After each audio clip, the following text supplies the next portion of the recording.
2022년 6월 22일 선목교회 큐티 방송입니다. 기도합니다. 참 좋으신 우리 하나님 감사합니다. 때일은 더위 속에서도 말씀을 기억하게 하시고 말씀 앞으로 나와 묵상의 시간을 갖게 하시니 감사합니다.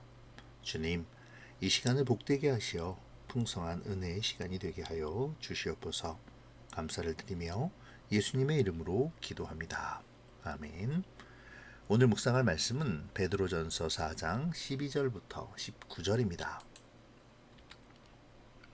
사랑하는 자들아, 너희를 연단하려고 오는 불시험을 이상한 일 당하는 것 같이 이상히 여기지 말고 오히려 너희가 그리스도의 고난에 참여하는 것으로 즐거워하라. 이는 그의 영광을 나타내실 때에 너희로 즐거워하고 기뻐하게 하려 함이라. 너희가 그리스도의 이름으로 치욕을 당하면 복 있는 자로다. 영광의 영, 곧 하나님의 영이 너희 위에 계심이라.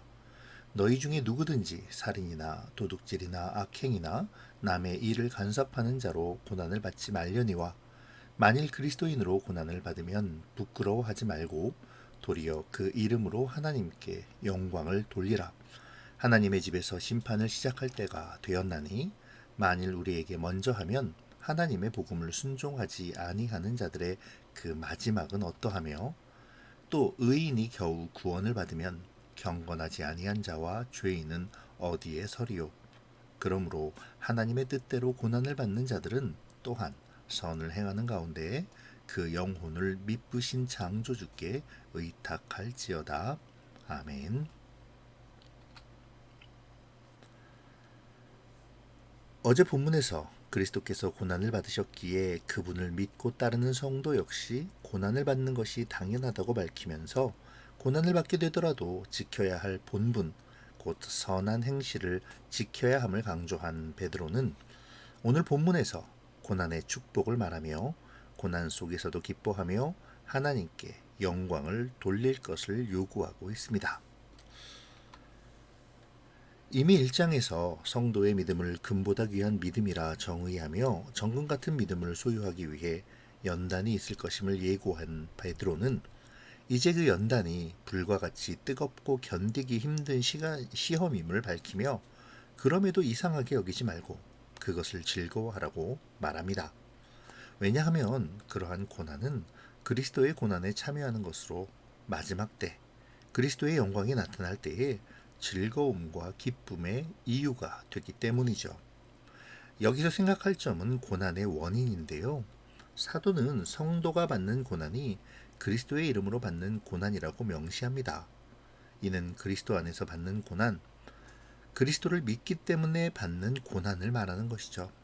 살인이나 도둑질이나 악행, 남의 일을 간섭하는 것으로 받는 고난, 그러니까 개인적인 고난으로 받는 그러한 것이 아니라 그리스도를 믿고 선한 일을 행함으로 받는 어려움과 고난을 말하는 것이죠. 베드로는 오히려 인간적인 고난을 받지 말라고, 그러니까 개인의 어떤 죄악으로 말미암아 받는 고난은 받지 말라고 권면합니다. 베드로는 그리스도로 말미암아 고난을 받는 사람은 영광의 영, 곧 하나님의 영이 함께 하시기 때문에 복 있는 사람이라고 선언하죠.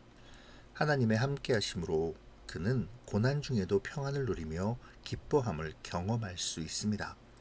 그러므로 그리스도를 믿고 그의 뜻대로 살아감으로 세상 속에서 손해를 보고 어려움을 겪고 조금 늦게 가는 듯 보이지만 그러한 삶으로 하나님의 영이 함께 하시고 성령의 충만함을 얻어 참 평안과 형통의 즐거움을 누리게 된다는 것이죠. 고난 가운데서 그 형통의 진리를 알고 기뻐한다는 것입니다. 그러니 그리스도인으로 고난을 받으면 부끄러워하는 것이 아니라 오히려 그 이름으로 하나님께 영광을 돌릴 수 있는 것이죠. 마지막으로 베드로는 하나님의 집에서 심판이 시작될 때가 되었으니 선을 행하는 가운데 미쁘신 창조주 하나님께 의탁하라고 합니다.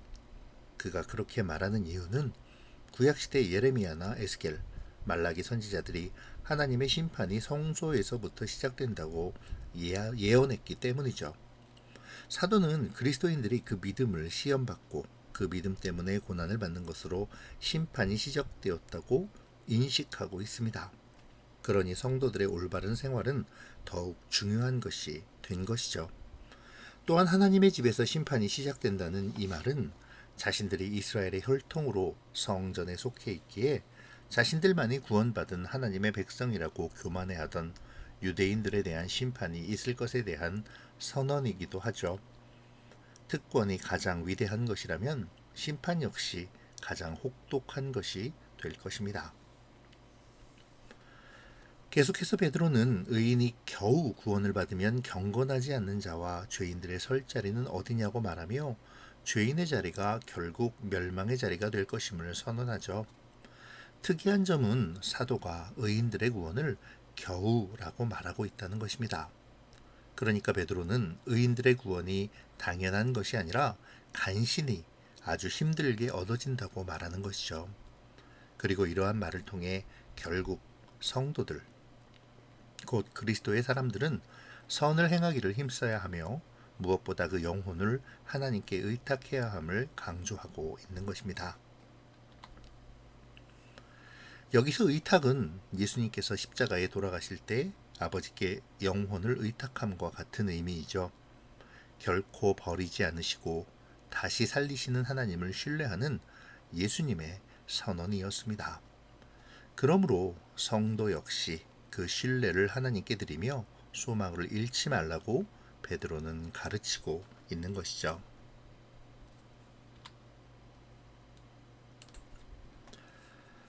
오늘 본문에서 베드로 사도는 그리스도의 이름으로 고난을 받는 사람들이 복이 있다고 하는데요. 그 이유에 대하여 그들 위에 하나님의 영이 함께 하시기 때문이라고 말합니다. 진정한 복이 세상에서의 잘됨에 있는 것이 아니라 하나님의 영이 함께 하심임을 분명히 밝히고 있죠. 비록 그리스도로 말미암아 고난과 박해를 받는다 하더라도 또한 어제 본문에서 밝힌 바와 같이 그리스도로 말미암은 선한 행실을 지킴으로 즐거움과 이익을 포기해야 한다 하더라도 봉사와 사랑으로 참고 섬기는 삶을 산다 하더라도 그러한 삶을 통해 하나님이 기뻐하시며 임재하심으로 성령 충만한 삶을 살아갈 수 있음을 밝히는 것이죠. 그리고 그러한 삶이 진정한 복된 삶임을 가르쳐 주는 것입니다. 이 시간 우리의 생각을 좀 돌이켜보죠. 우리는 진정한 축복이 무엇이라고 생각하나요? 하나님을 믿으면 고난이 없는 영광되고 풍성한 삶이 되어야 한다고 생각하나요? 부유하고 내가 원하는 대로 이루어지며 요셉처럼 모세처럼 그리고 다윗과 솔로몬처럼 위대하고 명망이 있으며 권세가 있는 존귀한 자가 될 것이라고 생각하는지요? 그러한 삶을 위해 나의 믿음을 지키고 귀한 헌금을 드리며 없는 시간을 쪼개어 교회에 나와 말씀을 묵상하고 있습니까? 예, 맞습니다. 우리가 하나님을 따르고 하나님을 믿고 하나님께 헌신하고 말씀대로 살면 하나님은 그런 은혜를, 그런 축복을 우리에게 허락하실 것입니다. 그런데요, 혹시 우리는 그들의 영광된 결과만을 바라보고 있는 것은 아닐까요? 그들이 그 영광스러운 자리에 가기까지 받았던 연단과 훈련과 오래 참음과 고난은 애써 외면하고 있는 것은 아닐까요?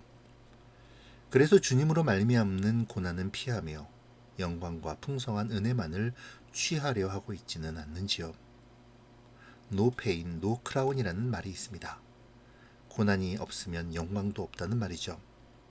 세상적으로는 노력과 실패 속에서 성공이 이루어진다는 말입니다. 우리도 마찬가지죠. 다만 그 의미는 조금 다르겠지만요. 하나님의 영광스러운 자리에 가기 위해 우리는 주님의 고난에 동참해야 합니다. 주님의 말씀을 따르며 세상을 향한 나의 욕심과 정욕을 죽여가야 하죠. 그렇게 선한 행실로 의로운 삶으로 우리를 연단시켜 가야 합니다. 주님의 이름으로 말미암는 고난은 우리가 생각하는 순교와 고난의 길만을 의미하는 것은 아닙니다. 사단은 너무도 교활하여 우리로 그러한 고난이 아닌 세상에서의 욕심과 즐거움, 성공, 부유함과 권력 등으로 우리를 유혹하죠. 이것에 대한 결핍을 강하게 압박하며 우리로 결핍감과 상실감을 더욱 느끼게 합니다. 그러므로 고통을 경험하게 하죠. 오늘 말씀을 우리에게 적용하며 내가 이겨내야 할 고난이 무엇인지, 그리고 그 고난을 이겨내기 위해 성령 충만한 삶을 살고자 기도하는 이 시간이 되기를 바랍니다. 오늘 베드로 사도는 하나님의 심판의 때가 도래하였으니 하나님께 우리의 영혼을 의탁할 것을 명하는데요. 여기서 하나님의 심판이 하나님의 집에서부터 시작됨을 말하죠. 이는 선지자들을 통해 하나님께서 선포하신 예언의 말씀을 인용한 것이기도 합니다. 사실 이 말씀은 좀 전의 묵상과 맥을 같이 하고 있죠. 베드로 사도는 이 말씀을 통해 성도들에게 선한 행실을 지킬 것을 강조하고 있습니다. 하나님의 집에서 시작되는 심판은 먼저 의인들을 향하게 될 것입니다. 그리고 그 심판의 기준은 하나님의 말씀을 따라 순종하는 선한 행실에 있겠죠. 이러한 점은 뒤이어 말하는 의인마저도 구원을 겨우 받는다는 말씀에서 더 확실히 드러납니다. 겨우라는 말은 간신히라는 말이죠. 의인도 간신히 구원을 받는다는 말씀입니다. 우리는 구원에 대하여 어떤 생각을 가지고 있을까요? 우리는 바울 사도의 이신칭의 곧 믿음으로 구원을 받는다는 말씀으로 구원이 아주 쉽게 얻어지는 것으로 생각할 때가 있습니다. 그리스도의 공로로 아무 공로 없는 우리에게 주어진 거저 받는 것으로 인식하죠. 맞습니다. 구원은 우리의 공로가 아닌 아무 공로 없이 거저 주어진 하나님의 선물이자 우리를 향한 사랑으로 말미암아 주어진 그리스도의 십자가 대속의 결과입니다. 여기에 우리의 능력과 공로는 아무것도 없죠. 그래서 구원은 아주 쉽게 얻어진다고 생각합니다. 과연 그럴까요? 그저 나는 예수님의 이름으로 구원을 받았습니다 라는 말 한마디로 구원을 얻었을까요? 물론 구원의 고백은 하나님의 영이 아니면 할 수 없다고 성경은 말해줍니다. 그렇기에 우리의 고백은 하나님의 영으로 하는 것이죠. 문제는 그 후입니다. 성경에서 사도 바울은, 야고보 사도는, 그리고 오늘 베드로 사도는 그 구원이 값없이 받은 하나님의 은혜이지만 결코 하찮은 것이 아님을 말하고 있죠. 값없는 것이 아니라 가장 크고 위대한 값어치를 가지고 있다고 말합니다. 그러니 그 구원에 합당한 삶을 살라고 말하죠. 더 나아가 합당한 삶의 모습이 구원받은 증거라고 말합니다. 그 증거를 드러내기 위해 선한 행실, 곧 섬기고 사랑하고 주를 위해 의를 드러내는 삶을 살아야 한다고 말합니다. 그렇기에 오늘 베드로 사도 역시 의인의 구원이 간신히 이루어진다고 말하는 것이죠. 다시 베드로의 선언으로 돌아가 보겠습니다. 하나님의 집에서 심판을 시작할 때가 되었나니. 하나님의 집에서 심판이 시작된다면 그 안에서 하나님의 말씀을 무시하고 불순종한 사람들의 운명은 어떻게 될까요? 말씀을 듣고 묵상하면서도 그대로 따르지 않고 세상 속에서의 이익과 풍족함을 위해 살아가는 사람들은 어떻게 될까요? 그리고 나는 어떻게 될까요? 기도로 마치겠습니다. 좋으신 하나님, 오늘도 말씀을 묵상하게 하시니 감사합니다. 주님, 말씀을 묵상하며 우리를 바라보게 하시고 말씀에 비추어 회개하는 자가 되게 하여 주시옵소서. 나에게 오는 고난이 주를 위한 삶에서 오는 고난인지 아니면 나의 죄악으로 인한 것인지 분별하게 하시고 무엇보다 세상 속에서 살아가며 선한 행실, 곧 그리스도인으로서 살아야 할 삶을 고민하게 하시어 고난 가운데에서도 하나님의 영이 함께하는 은혜의 삶을 살아가게 하여 주시옵소서. 주님의 심판의 때가 시작될 때 주님의 은혜를 입고 기쁨과 영광의 자리에 서는 우리가 되기를 소원합니다. 이어지는 각자의 묵상에도 함께하여 주시기를 바라며 예수님의 이름으로 기도합니다. 아멘.